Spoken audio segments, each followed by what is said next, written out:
Non, le Medipôle, ce n'est pas un centre culturel, c'est un lieu d'art vivant, c'est un lieu qu'on a voulu ouvert sur les pratiques artistiques et culturelles de la Nouvelle-Calédonie, mais en aucun cas c'est un centre culturel.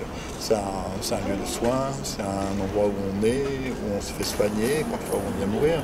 Donc c'est un endroit où on doit travailler avec les gens avec respect. C'est pour ça qu'on a pensé que leur donner à voir des belles choses et de travailler avec la culture des gens, d'amener la culture à l'intérieur de l'hôpital, ça pouvait aider à vivre cet endroit qui est plein de tensions, de certaines formes de stress.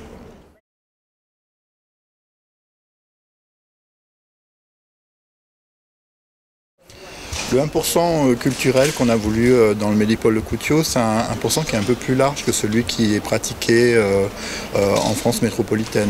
En France, en général, le 1%, il sert à installer une œuvre avec un artiste qui est choisi par un comité de sélection.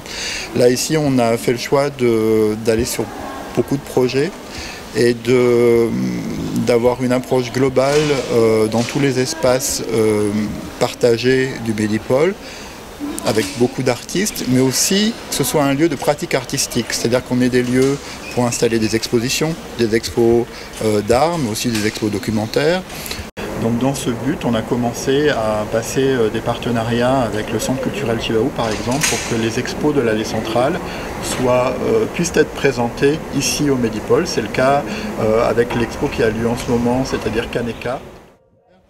On a voulu que ce soit un lieu où on puisse avoir des projections, avec un espace de projection un peu construit, tout près du pôle mère-enfant, là où les enfants sont hospitalisés. On a voulu que ce soit un endroit où on puisse pratiquer les arts vivants, c'est-à-dire avoir des espaces pour la danse, le chant choral, voilà, où on puisse avoir une certaine pratique du théâtre, etc.